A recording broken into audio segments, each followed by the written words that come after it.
la puissance, la majesté à toi, Seigneur. Alléluia.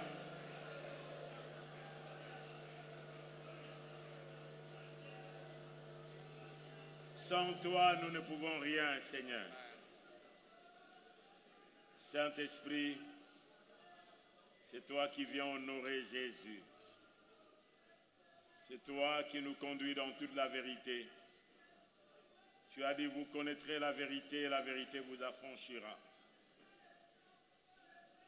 Nous voulons t'écouter, rends-nous disponibles. Le messager n'a jamais été plus grand que le message. C'est toi, Seigneur. Au travers de ta parole, tu nous dis que ta parole rend sage l'ignorant. Ta parole est claire et ta parole libère. Bénis-la dans nos cœurs. Tu es mon Seigneur et mon roi qui revient. Amen. Je vous rassois.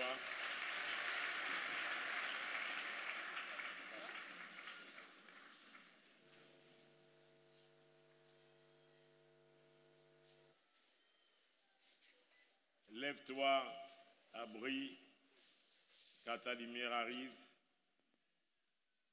Sois éclairé. La Bible nous dit, lève-toi, sois éclairé, car ta lumière arrive. La gloire de l'Éternel s'élève sur toi. Dites à quelqu'un, la gloire de l'Éternel s'élève sur toi. Ce n'est pas d'abord dans la masse, ce n'est pas d'abord dans la communauté, mais sur l'individu. La gloire du Seigneur, ça c'est le but de Dieu toujours. La gloire du Seigneur s'élève sur toi. La gloire de l'Éternel s'élève sur moi. La gloire de l'Éternel, s'il s'élève sur un individu, sur une personne, cette gloire va aussi éclairer les autres. C'est notre texte de base dans Ésaïe 60, le verset 1er jusqu'au verset 6e. Et nous demandons au pasteur Joseph de lire. Lève-toi, sois éclairé, car ta lumière arrive, et la gloire de l'Éternel s'élève sur toi. Voici, les ténèbres couvrent la terre, et l'obscurité les peuples, mais sur toi l'Éternel s'élève, sur toi sa gloire apparaît. Des nations marchent à ta lumière, et des rois à la clarté de tes rayons. Porte tes yeux alentour, et regarde, tous ils s'assemblent, ils viennent vers toi. Tes fils arrivent de loin, et tes filles sont portées sur les bras. Tu tressailleras alors, et tu te réjouiras, et ton cœur bondira et se dilatera. Quand les richesses de la mer se tourneront vers toi, quand les trésors des nations viendront à toi, tu seras couverte d'une foule de chameaux, des dromadaires, des Madians et des phas. Ils viendront tous de Séba, ils porteront de l'or et de l'encens. Ils publieront les louanges de l'Éternel. Amen. Amen. 2 Corinthiens 4, le verset 3 jusqu'au verset 7e. 2 Corinthiens chapitre 4, à partir du verset 3. Si notre évangile est encore voilé, il l'est pour ceux qui périssent, pour les incrédules dont les dieux de ces siècles a aveuglé l'intelligence, afin qu'ils ne vissent pas briller la splendeur de l'évangile de la gloire de Christ, qui est l'image de Dieu. Nous ne nous prêchons pas nous-mêmes. C'est Jésus-Christ, le Seigneur, que nous prêchons. Et nous nous disons, vos serviteurs, à cause de Jésus. Car Dieu, qui a dit, la lumière brillera du sein des ténèbres, a fait briller la lumière dans nos cœurs pour faire resplendir la connaissance de la gloire de Dieu sur la face de Christ. nous portons ces trésors dans des vases de terre, afin que cette grande puissance soit attribuée à Dieu et non pas à nous. Jean chapitre 1er, verset 14 jusqu'au verset 18. Jean 1, 14 à 18. Et la parole a été faite chair, et elle habitait parmi nous pleine de grâce et de vérité. Et nous avons contemplé sa gloire, une gloire comme la gloire du Fils unique venu du Père. Jean lui a rendu témoignage et s'est écrié: c'est celui dont j'ai dit, celui qui vient après moi m'a précédé, car il était avant moi. Et nous avons tous reçu de sa plénitude et grâce pour grâce, car la loi a été donnée par Moïse, la grâce et la vérité sont venues par Jésus-Christ. Personne n'a jamais vu Dieu, le Fils unique qui est dans le sein du Père, et celui qui l'a fait connaître. Amen. Amen. Que Dieu bénisse sa parole. Bien-aimés frères et sœurs, et même ceux qui nous suivent dans le média, la gloire de Dieu est différente de la gloire des hommes ou de la gloire du monde. La gloire de Dieu, il est dit: lève-toi et brille. Lève-toi, sois éclairé, car ta lumière arrive. Et la gloire de l'Éternel s'élève sur toi. Ici, dans ces passages que nous lisons, comme le dimanche passé, c'est à la suite de ces troisième partie de ces livres d'Ésaïe, c'est la troisième partie qui parle du rétablissement du peuple de Jérusalem, la restauration, non pas seulement Ésaïe voyait au-delà de ce qui s'est passé, mais il voyait au-delà des situations qui traversaient sa nation, son peuple. Il y avait ce que nous appelons l'obscurantisme spirituel. Non pas seulement spirituel, même social, politique, économique et national. Le peuple était dans le ténèbre.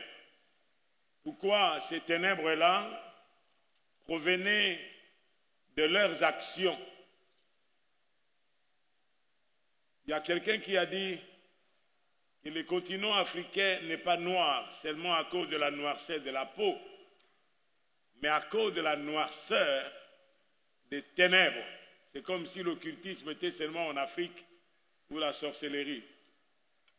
Moi, je crois que c'est dans le monde entier. C'est-à-dire cette hypothèse de croire qu'un noir est plus noir parce qu'il est noir dans sa peau par rapport à la peau. C'est comme j'ai posé la question dans une grande rencontre dans un pays. J'ai posé la question de savoir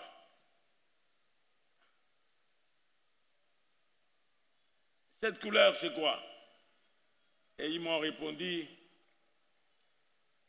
black. Ah bon? C'est black. Et celle-ci, c'est du white. J'ai posé la question de savoir, est-ce que moi, je suis devant vous, je suis black? Elle a dit non. Et vous, vous êtes white? Elle a dit non. Mais d'où vient cette expression de noir et de blanc? Ça vient d'où? C'est un complexe. Le racisme qui est dans la dimension, non pas seulement de racisme au niveau national, au niveau des nations, mais le racisme aussi religieux. Est-ce que je suis noir? Non, tu n'es pas noir. Mais Dieu a créé la terre qui était sombre. Mais il n'a pas dit que la terre était noire. Il y a une différence entre être sombre et être noir. Mais la Bible nous dit que le ténèbre couvre l'humanité, non pas seulement l'Afrique.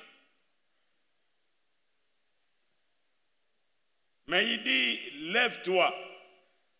Et ici, dans cette partie, à partir d'Ésaïe 58 jusqu'à Ésaïe 62, c'est la deuxième partie, c'est la troisième partie de ces livres du prophète Ésaïe. Il commence d'abord par ce qui concerne le jeûne. Ésaïe 58 nous parle des gens qui crient dans l'air gaussier. Ils ne se retiennent pas. Ils élèvent la voix comme une trompette. Annoncez à mon peuple ses iniquités et la maison de Jacob ses péchés. C'est Ésaïe 58. Tout le jour, ils me cherchent. Ils veulent connaître mes voies. Comme une nation qui aurait pratiqué la justice. Tout le jour, ils me cherchent. Ils veulent connaître mes voies, les voies de Dieu. Comme une nation qui pratique la justice et n'aurait pas abandonné la loi de son Dieu. Il me demande des arrêts de justice. Il désire l'approche de Dieu. Mais ils jeûnent. Mais quelle est leur motivation de jeûner?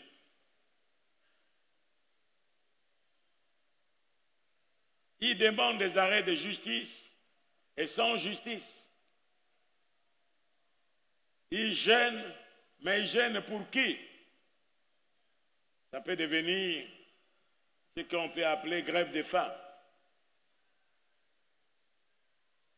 Que nous sert de jeûner si tu ne vois pas?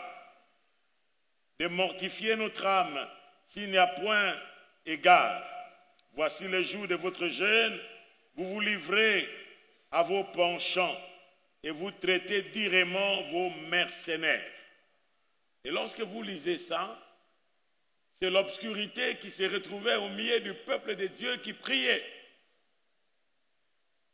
Comme aujourd'hui, comme nous disons toujours, on peut prier trop sans prier vrai. Parce qu'on ne prie pas selon le principe et selon les valeurs et selon Dieu. Et quelle est la fin? Dieu dit, est-ce là le jeûne que je prends plaisir? Verset 6, il dit, voici le jeûne auquel je prends plaisir. Détache les chaînes de la méchanceté, dénouer les liens de la servitude, renvoie libre l'opprimé, les opprimés, et que l'on rompe toute espèce de joug. Partage ton pain avec celui qui a faim, et fais entrer dans ta maison le malheureux sans asile. Si tu vois un homme nu, couvre-le, et ne te détourne pas de ton semblable. Il dit au verset 8e, c'est la conséquence. Alors, ta lumière poindra comme l'aurore, et ta guérison germera promptement. Ta justice marchera devant toi, et la gloire de l'Éternel t'accompagnera. Amen. Amen. Et alors, c'est-à-dire, il jeûnait, mais il ne jeûnait pas de bonne façon. Il priait, mais il priait non pas de bonne façon. Ceux qui priaient n'étaient pas seulement un peuple ordinaire, mais même ceux-là, depuis les sacrificateurs, sur le plan religieux, les leaders à tous les niveaux, il n'y avait personne qui pouvait dire qu'il ne connaît pas Dieu, mais il ne le priait pas de bonne façon. Et voilà les conséquences. Et la Bible nous dit, Et alors tu appelleras, et l'Éternel te répondra. Tu crieras, et il dira, mais voici. Si tu éloignes du milieu de toi le joug, des gestes menaçants et les discours injuriés, si tu donnes ta propre substance à celui qui a faim, et si tu rassasies l'âme indigente, ta lumière s'élèvera sur l'obscurité, et les ténèbres seront comme le midi. Nous disons Amen. Voilà ce que Dieu déclarait à son peuple. Il a parlé à son peuple, et son peuple ne pouvait pas. Vous allez continuer de lire ça à la maison. Au chapitre 59, il va continuer, et il dit, non, la main de l'Éternel n'est pas courte trop courte pour sauver, ni ses oreilles trop dures pour entendre. Mais qu'est-ce qui empêche Dieu?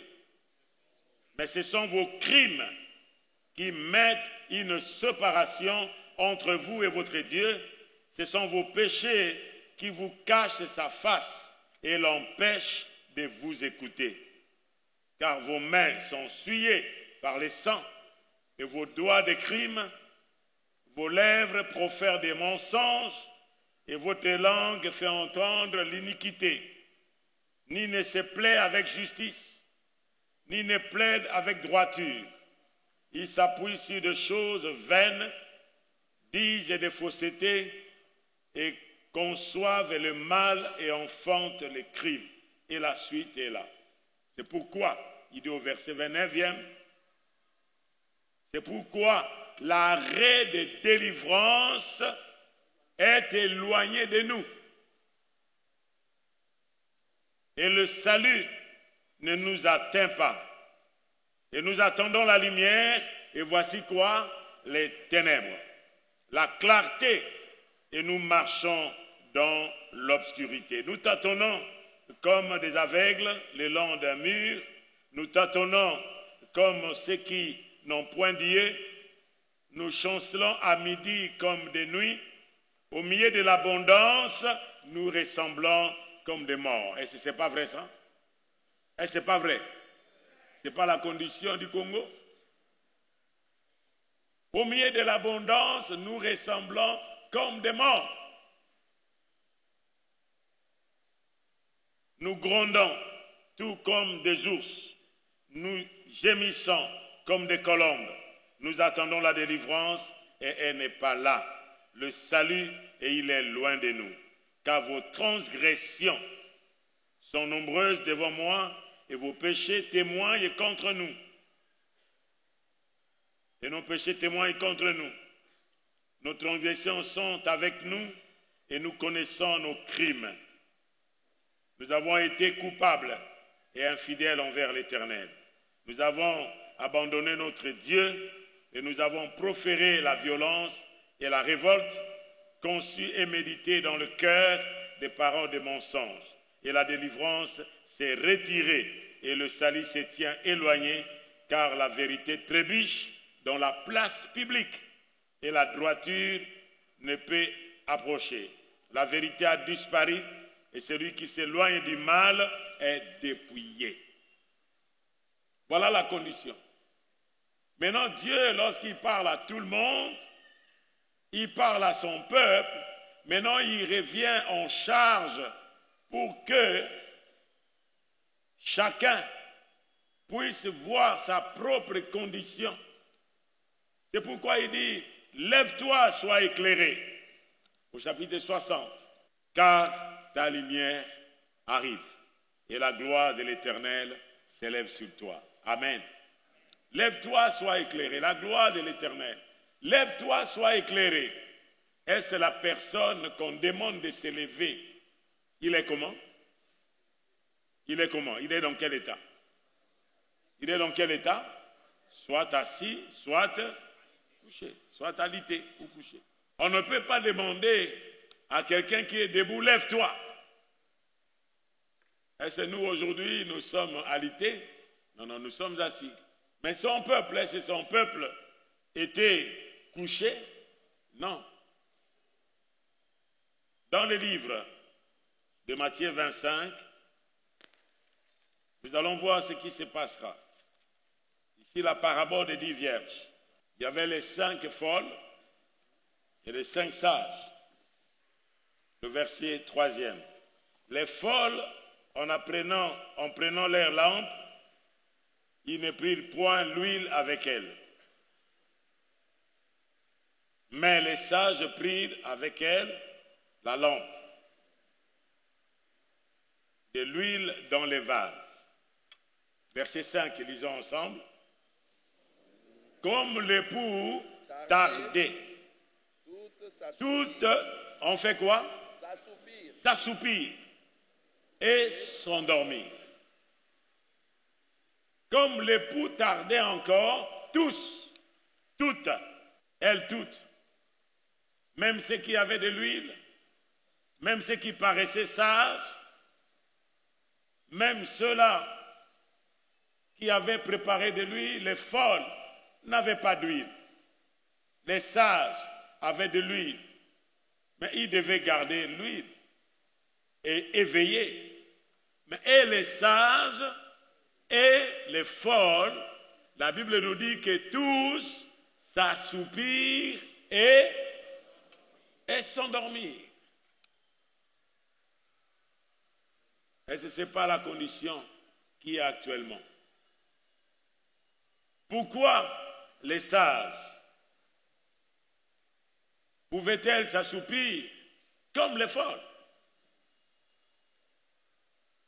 L'assouplissement spirituel, frères et sœurs, était au milieu de son peuple. Il dormait spirituellement à cause de la pression de l'ennemi. Vous savez, lorsque vous avez travaillé, il y a toujours la fatigue qui nous vient. Et la fatigue est pour tout le monde. Et surtout un travail intellectuel. Le travail physique apporte aussi la fatigue. Le travail intellectuel aussi apporte la fatigue. Même le travail spirituel. Après la prière, même le Christ a dit, le corps est faible, mais l'esprit est bien. Mais regarde les sages, l'esprit n'était pas disposé. L'esprit, celui qui ne sommeille ni ne dort, habite en nous. Il ne sommeille ni ne dort. L'esprit qui est en nous ne dort pas. L'esprit qui est en nous ne connaîtra jamais l'assouplissement. Et l'assouplissement vient quand? Lorsqu'il y a une pression, lorsqu'il y a l'oppression, lorsqu'il y a tout ce qui se passe dans le monde, l'injustice. Et nous allons dire à quoi bon? Qu'est-ce que je peux encore attendre? Qu'est-ce que je peux encore espérer? Il y a encore de l'espérance. Parce que l'espérance est en nous. L'espérance de la gloire, c'est Jésus-Christ en nous, l'espérance de la gloire. Amen. Oui, lorsque nous passons des temps difficiles, soit la maladie qui perdure, la maladie où on prie, et nous ne voyons pas comme les amis de Job. Job était malade, il a été dépouillé de tous ses biens, même ses enfants sont morts. Qu'est-ce qu'on pouvait compter? Il pouvait compter sur qui? Job, bien entendu, avait la foi. Il a déclaré, Dieu a donné, Dieu a repris, que son nom soit glorifié. Jusqu'à ce que son corps a été touché par la maladie. Il avait des croûtes partout. Et maintenant, c'est sa propre femme qui vient vers elle. Job, tu demeures toujours dans ton intégrité. Maudit Dieu et fais quoi? Et meurs.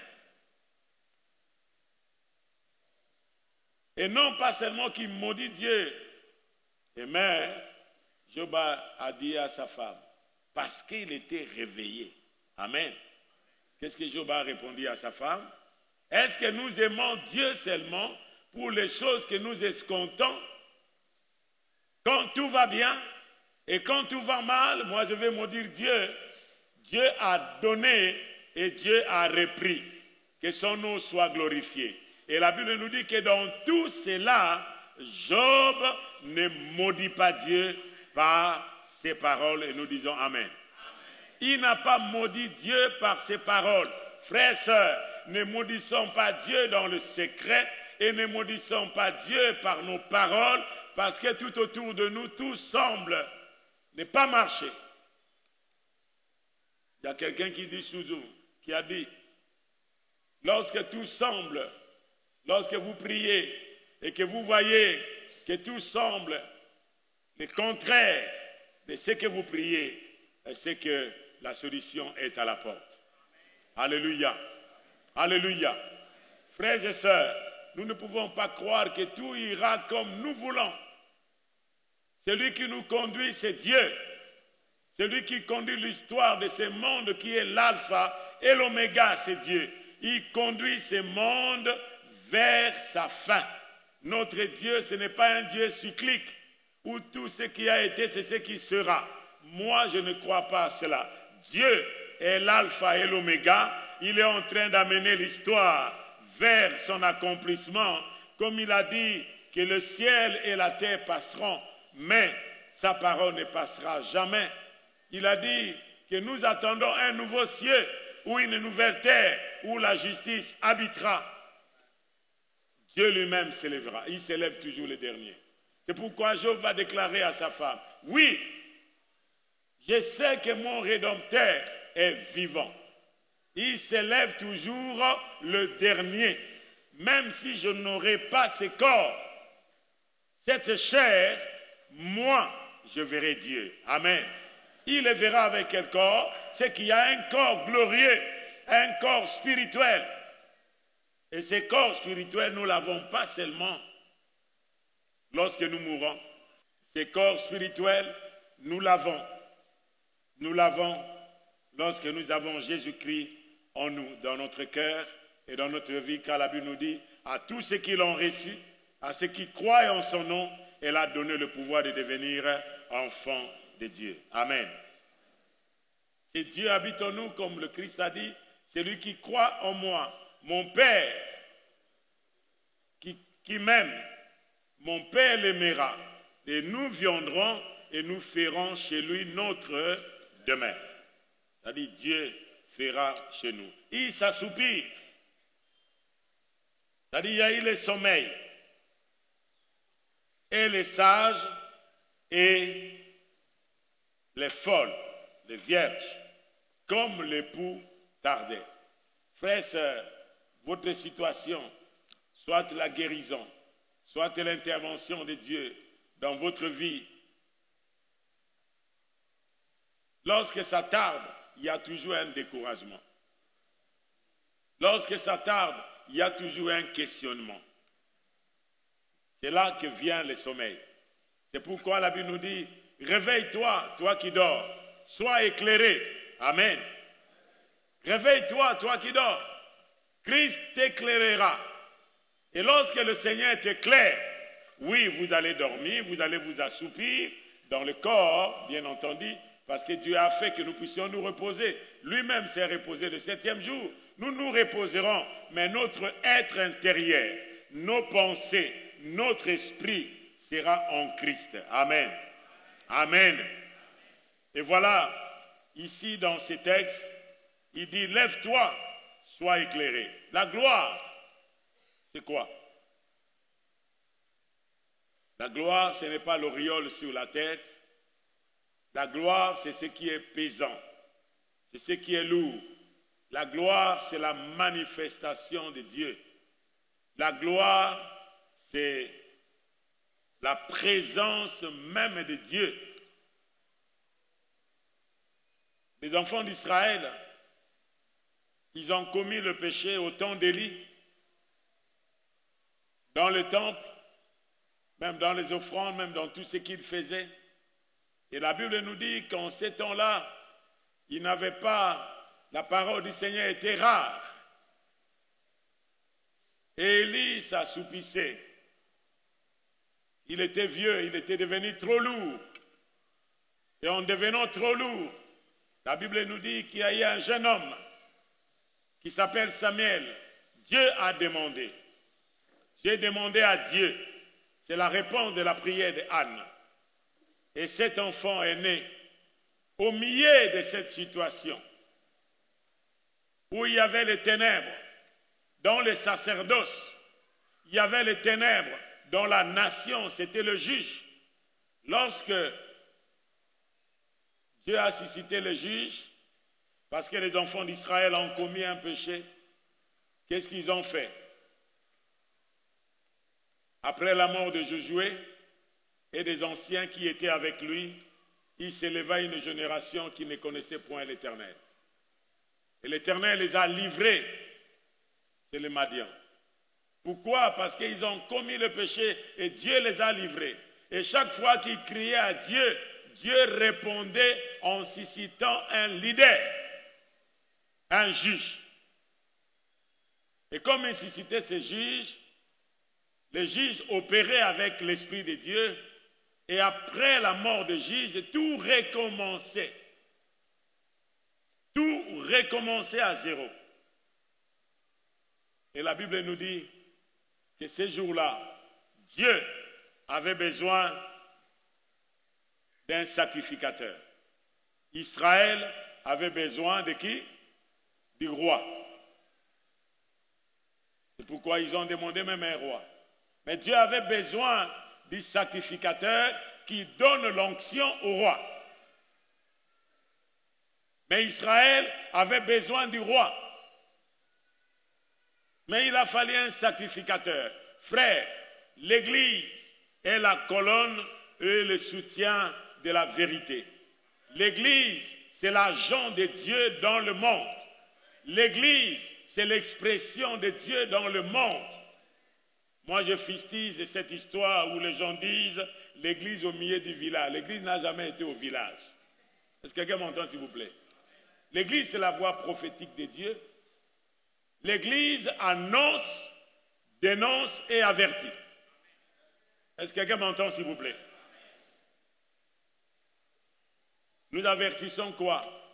Nous avertissons comme des sentinelles qui disent « Regarde, l'ennemi est en train de venir ». Est-ce que nous dénonçons? Nous dénonçons toute injustice, nous dénonçons tout ce qui s'est fait dans le secret, le mal. Et nous annonçons la bonne nouvelle que Jésus est venu. Amen. Pour sauver ce qui était perdu. Voilà l'Église. Alors ici, frères et sœurs, lorsque ces choses sont au milieu de nous, il y a des ténèbres qui sont là, mais le Seigneur revient pour déclarer à son peuple, ce n'est plus maintenant, levez-vous. Même quand Néhémie est rentré, il a déclaré à son peuple, il a considéré, il était là pour considérer la muraille, qu'il y avait des brèches partout, et Néhémie a vu. Et Néhémie a considéré l'ouvrage. Et il est venu vers le peuple, il a expliqué. Et quand il a expliqué, ce n'est pas Néhémie qui a dit « Levez-vous ou levons-nous et bâtissons ». C'est le peuple qui a dit, après avoir entendu Néhémie parler, ils ont dit « Levons-nous et faisons quoi? Bâtissons ». Frères et sœurs, lève-toi, sois éclairé. La gloire de l'Éternel, c'est quoi? La gloire de l'Éternel est différente de la gloire du monde. Nous avons suivi ça dans Jean chapitre 5. Jean chapitre 5. La gloire du Seigneur est différente de la gloire du monde. Ok, je commence au verset 39. Vous sondez les Écritures, vous pensez avoir en elles la vie éternelle. Ce sont elles qui rendent témoignage de moi. Et vous, vous ne voulez pas venir à moi pour avoir la vie. Je ne tire pas ma gloire des hommes. Amen. Celui qui parle, c'est Jésus. Il dit, je ne tire pas ma gloire des hommes. Mais je sais que vous n'avez point en vous l'amour de Dieu. Je suis venu en mon nom, au nom de mon Père, et vous ne m'avez pas, et vous ne me recevez pas. Si un autre vient en son nom, en son propre nom, vous le recevez. Verset 44, lisons ensemble. Oh, mais lisons ensemble. Vous n'avez pas la Bible avec vous? Ne cherchez pas ces mots à l'écran, lisez dans votre Bible. Oh, lisons ensemble. J'aimerais entendre la voix. Les nombres où nous sommes, nous aimerons écouter le bruit jusqu'à ce que celui qui est dans la rue entende. Allez, on y va ensemble.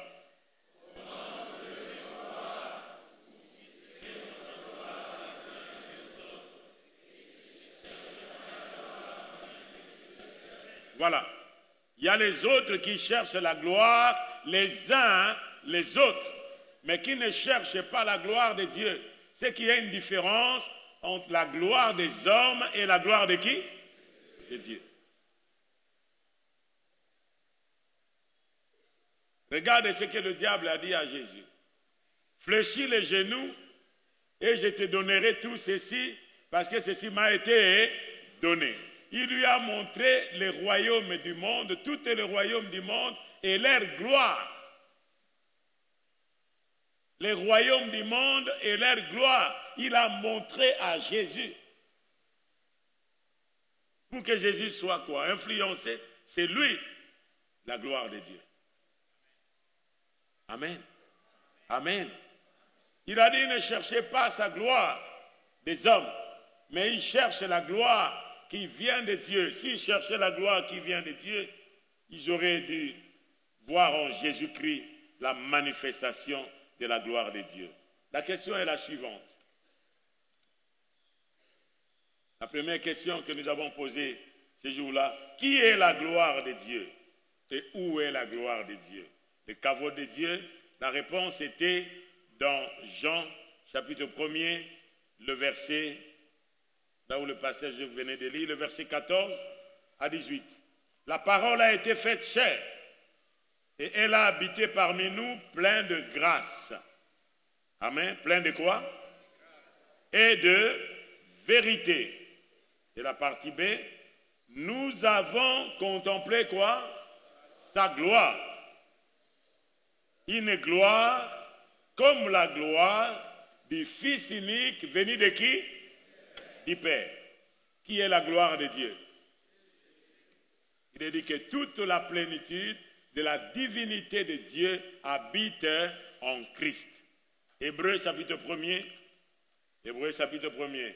Après avoir autrefois, à plusieurs reprises et de plusieurs manières, parlé à nos pères par des prophètes, Dieu, dans ces derniers temps, nous a parlé par qui? Par le Fils, qu'il a établi héritier de toutes choses, par lesquelles il a aussi créé le monde. Et qui, étant qui? Le reflet de sa gloire et l'emprunt de sa personne, et soutenant toutes choses par sa parole puissante. Après, a fait la purification de péché et s'est assis à la droite de la majesté divine dans les lieux très hauts, devenu d'autant supérieur aux anges qu'il a hérité d'un nom le plus excellent que les leurs. Nous disons Amen. Nous disons Amen.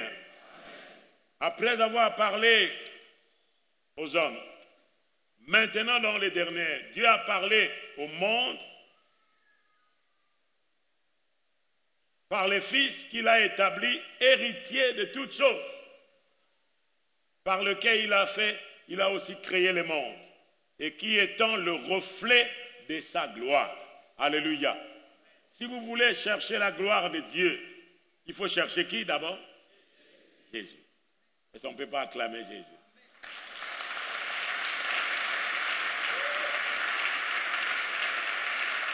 Si vous voulez voir la véritable gloire, frères et sœurs, dans ce que vous faites, ne soyez jamais découragés des gloires des hommes. Il y a un jour, Napoléon qui a déclaré ceci. Nous avons bâti nos royaumes et nos empires, même glorieuses, soit-il, par la force, par les armes, en versant le sang, mais il y a eu un homme qui a bâti son empire, son royaume, par la douceur, par la justice et par la vérité. Lorsque nos royaumes et nos empires disparaîtront, son royaume et son empire demeurera à jamais.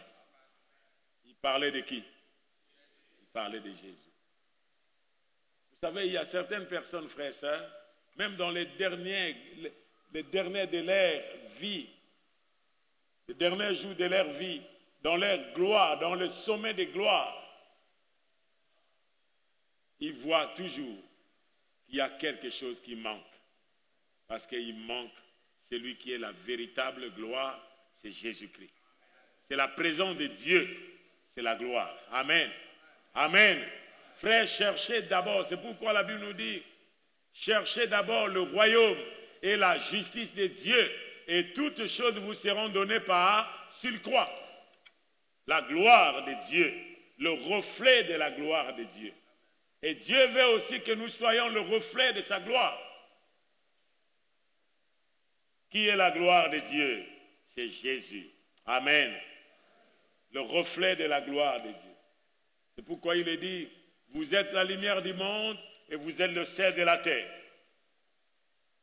Le monde cherche aujourd'hui à voir non pas seulement la puissance, mais la gloire, c'est le caractère de Dieu. La gloire de Dieu se manifeste par la puissance et aussi par le caractère. Celui qui m'a vu a vu le Père.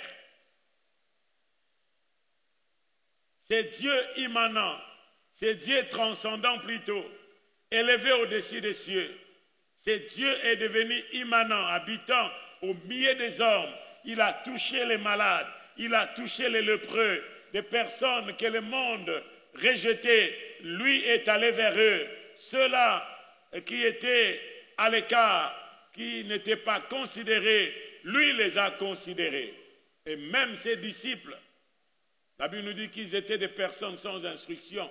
Il y a certains serviteurs de Dieu qui justifient leur ignorance et qui ne peuvent pas se former parce que les disciples n'étaient pas formés.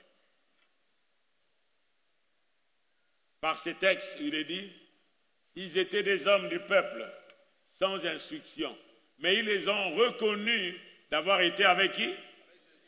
Est-ce que Jésus justifiait leur ignorance? Non, non. Mais ce qui a fait, est-ce que Paul était ignorant? Non. Paul, c'était un docteur.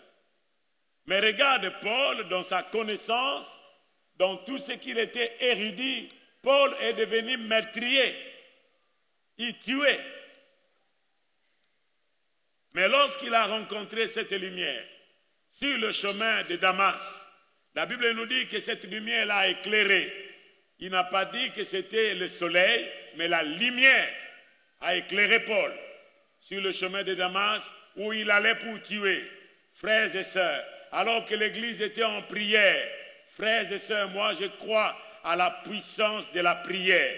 Je crois que le Seigneur est capable d'arrêter la démence des hommes par la prière de ses enfants qui prient dans la vérité. Vérifiez. La Bible nous dit que l'Église priait. Même lorsque Hérode a arrêté Pierre, alors qu'il a décapité Jacques, la Bible était, l'Église était dans la prière. Et l'Église étant dans la prière, la Bible dit que ce jour-là, Hérode se promenait sur son palais. Pourquoi? Hérode, c'était un Douméa. Il régnait sur un peuple. Un Idouméa, c'est la descendance des dons. La descendance des enfants incestueux de Lot. Avec ses filles. Et il régnait sur le peuple de Dieu. Et qu'est-ce qui s'est passé? La Bible nous dit qu'il s'est promené. Les Juifs, parce qu'il a étendu les temples. Il a élargi les temples qu'on avait construits. il s'est promené. Parce que les maisons en Palestine, il y a les balcons. Ce n'est pas les balcons comme nous voyons nos balcons, c'est à ciel ouvert. Et il s'est promené et il a déclaré, regarde ce que moi j'ai bâti. Et la Bible nous dit que la parole était seulement dans sa bouche quand un ange du Seigneur est descendu et cet ange l'a frappé. Amen. Et quand l'ange l'a frappé, la Bible nous dit que les asticots commencèrent à sortir de son corps immédiatement. Frères et sœurs, on ne se manque pas de Dieu. Est-ce que quelqu'un m'entend, s'il vous plaît? Dites à quelqu'un, on ne se manque pas de Dieu.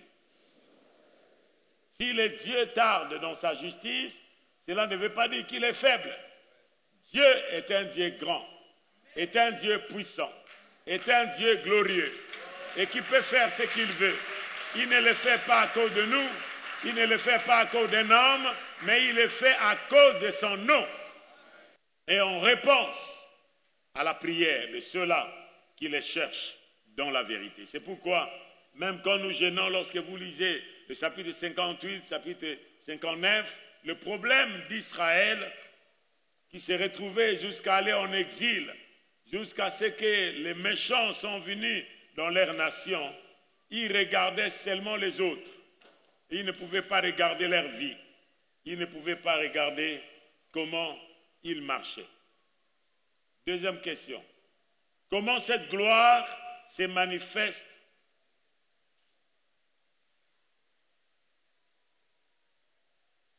parmi nous et au milieu de nous? Cette gloire se manifeste par l'annonce de l'Évangile. Il est dit dans 2 Corinthiens 3, 2 Corinthiens 4 plutôt, le verset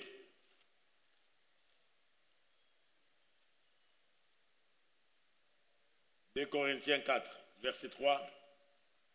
Si notre évangile est encore voilé, il est voilé pour ceux qui périssent, pour les incrédules, dont le Dieu de ces siècles a aveuglé quoi? L'intelligence, afin qu'ils ne vissent pas briller la splendeur de l'évangile de quoi? De la gloire de Christ qui est à l'image de Dieu. L'évangile que nous prêchons, c'est l'évangile de la gloire de Christ. Christ, après ses souffrances, il y a eu la gloire. Après la croix et sa mort, son ensevelissement, Christ est ressuscité et il est monté dans la gloire. L'évangile que nous apportons, c'est l'évangile de la gloire. Amen.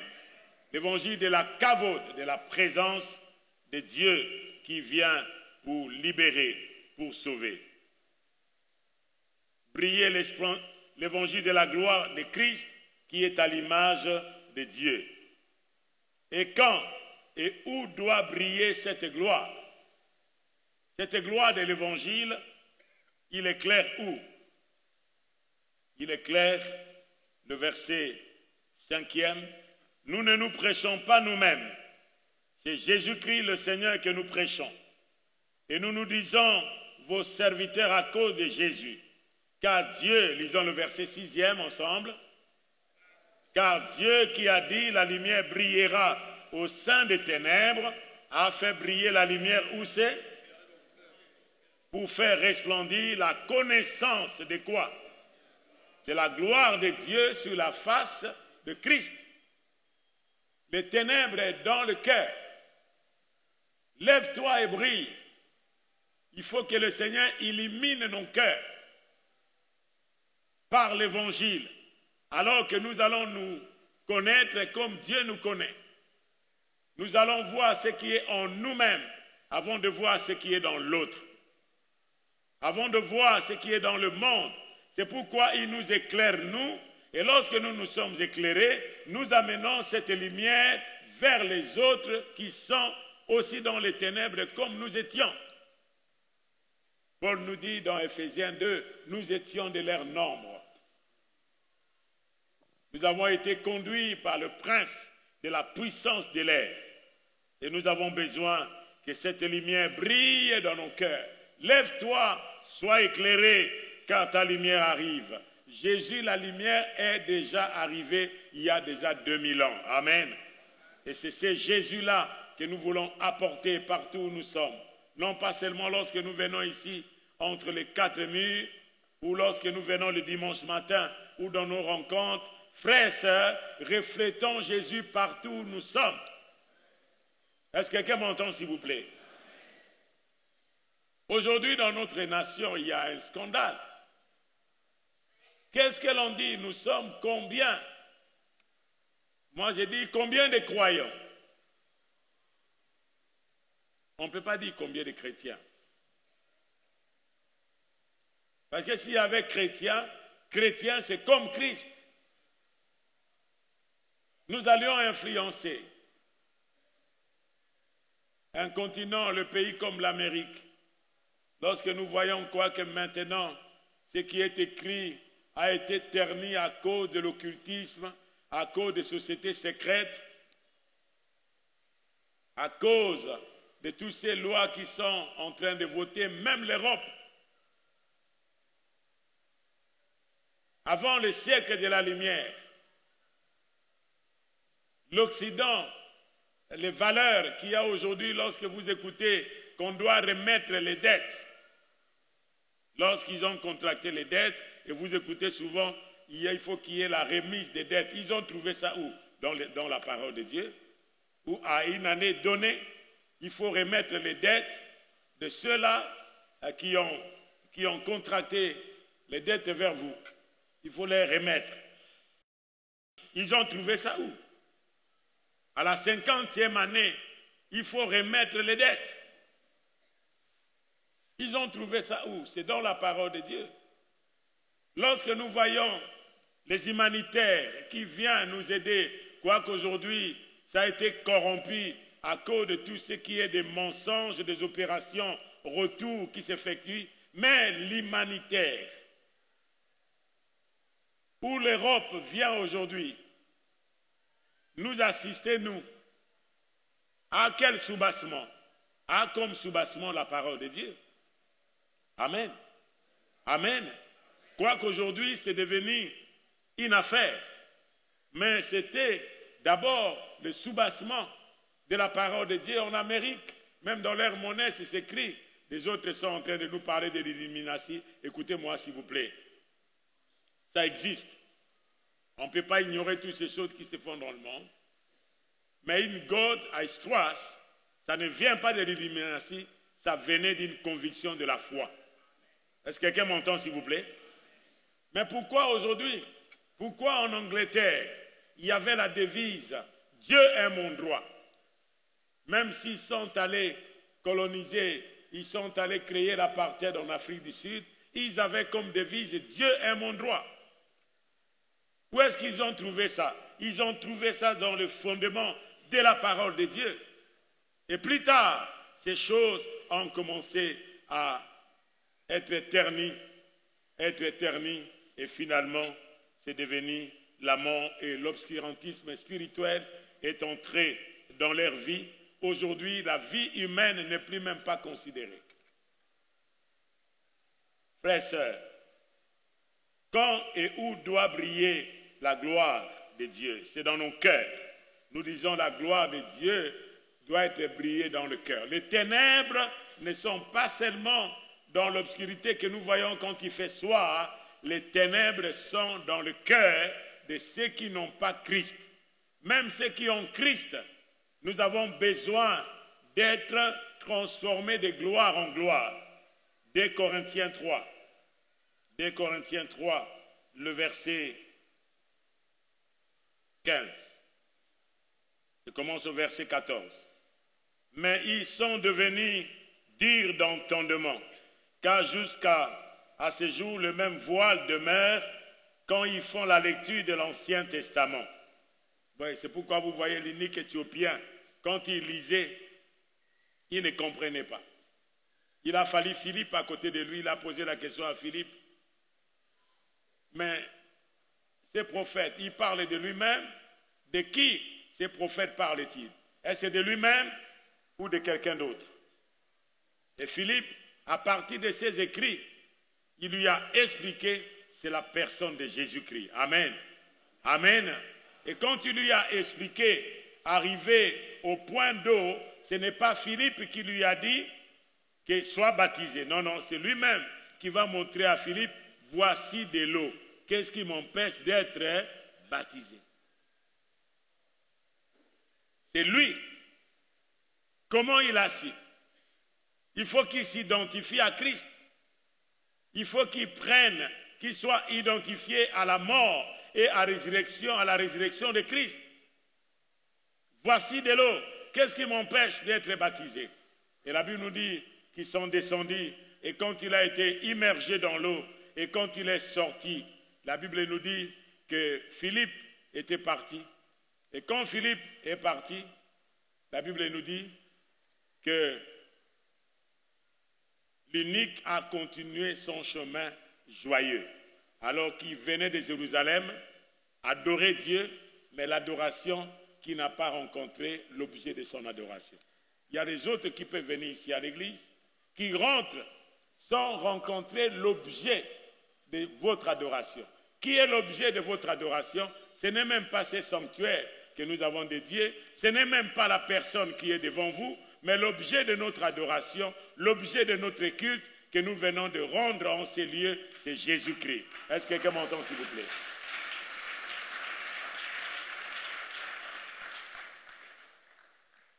Il est dit, il y a un voile. Il faut que ces voiles soient enlevés. Jusqu'à ce jour, quand on lit Moïse, un voile est jeté dans leur cœur. Le verset 16.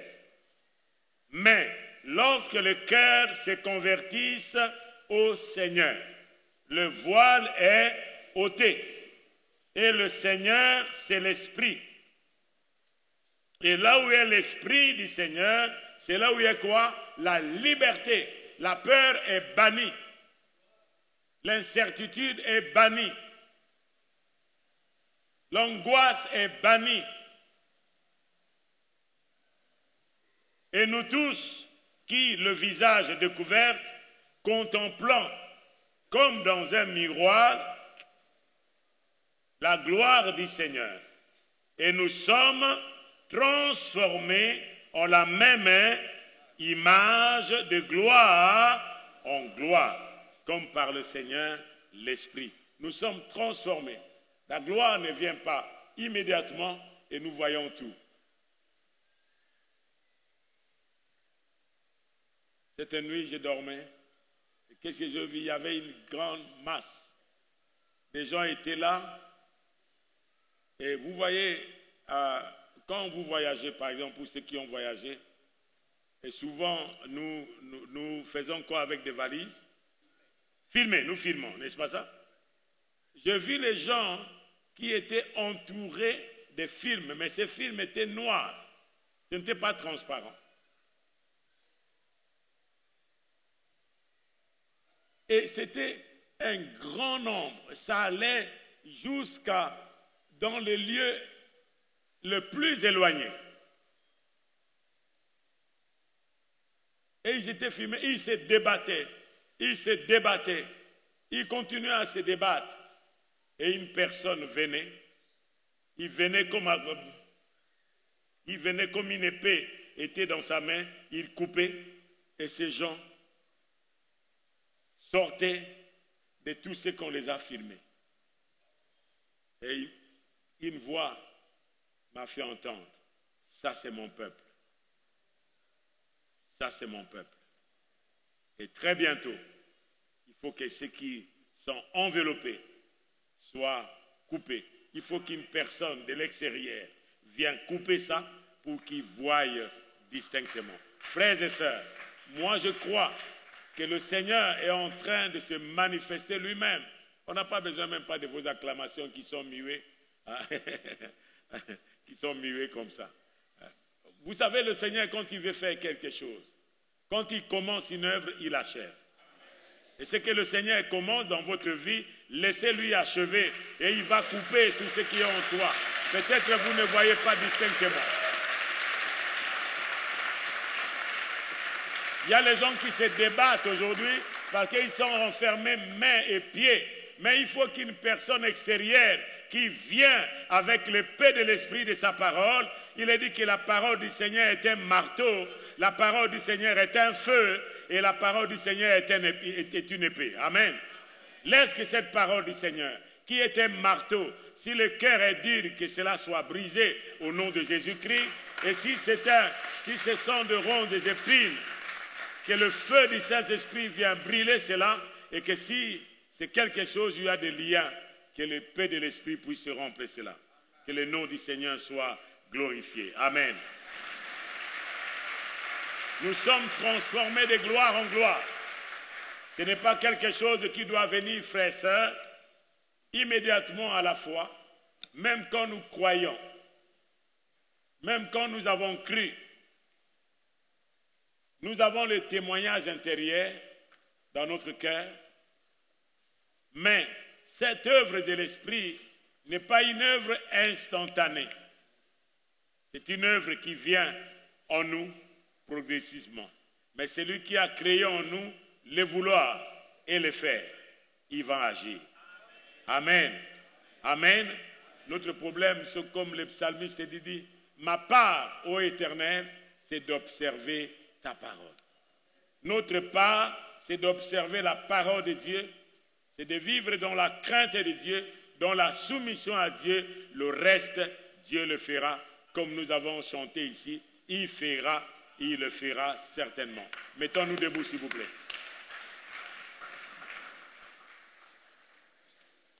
La gloire de Dieu ne vient pas comme une sorte d'auréole. La gloire de Dieu vient d'abord dans le cœur. Dieu vient resplendir sa gloire d'abord dans le cœur avant que cette gloire se manifeste. Comment des frères et sœurs qui autrefois vivaient dans le péché, les autres qui sont autour de toi, ils peuvent dire non, non, il y a quelque chose. L'aveugle qui était l'aveugle né, oui, les parents même ont déclaré, nous savons que notre fils était un aveugle, mais nous ne savons pas celui qui l'a guéri. Nous savons seulement que quelqu'un l'a guéri, que lui-même vous dise, il est adulte, il est assez grand, que lui-même vous dise, celui qui l'a ouvert les yeux. Frères et sœurs, il arrivera des fois où autour de nous, les gens vont constater seulement notre Seigneur. Amen. Qu'ils constatent notre Dieu. Il faut qu'ils voient notre Dieu. Aujourd'hui, nous sommes dans le moment, dans le temps où les gens ont besoin de voir le Seigneur. On n'a pas besoin seulement de paroles, on a besoin de voir le Seigneur. Que la gloire du Seigneur va se voir par nos actes, par nos vies. Levons nos mains et restons tranquilles. Quelques minutes.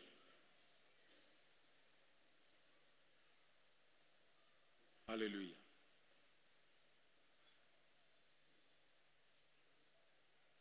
Oh Jésus. Oh Seigneur.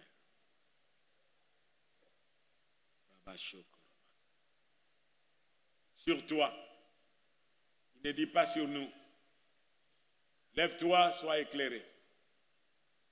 Êtes-vous couché, endormi à cause de la pression des temps?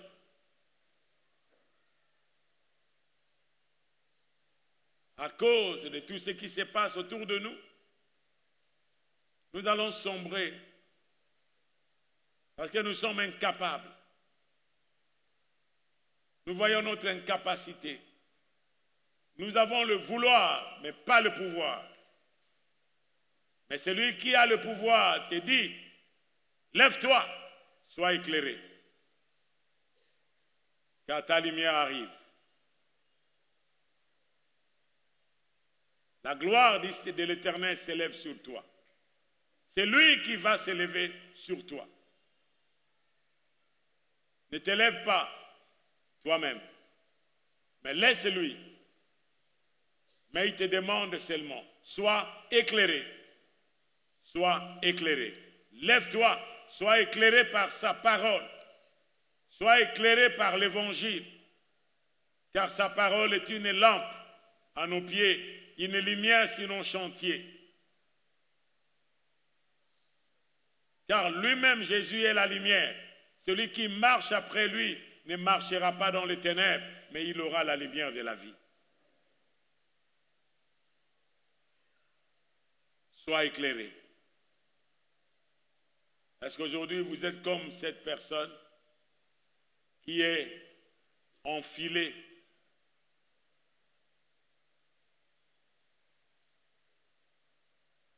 qui est dans ses voiles, que ces voiles soient ôtés ce matin. Que ces voiles soient ôtés ce matin. Que l'épée de l'Esprit de la parole de Dieu vienne couper cela pour que vous puissiez voir ce qui est au-dedans de vous, ce qui était enfermé. Que le Seigneur lui-même vienne ôter ces voiles.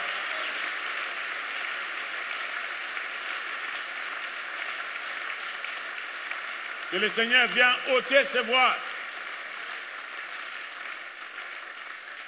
Et ces voiles ne peuvent pas être ôtées. Il est dit lorsque le cœur se convertisse au Seigneur, le voile est ôté.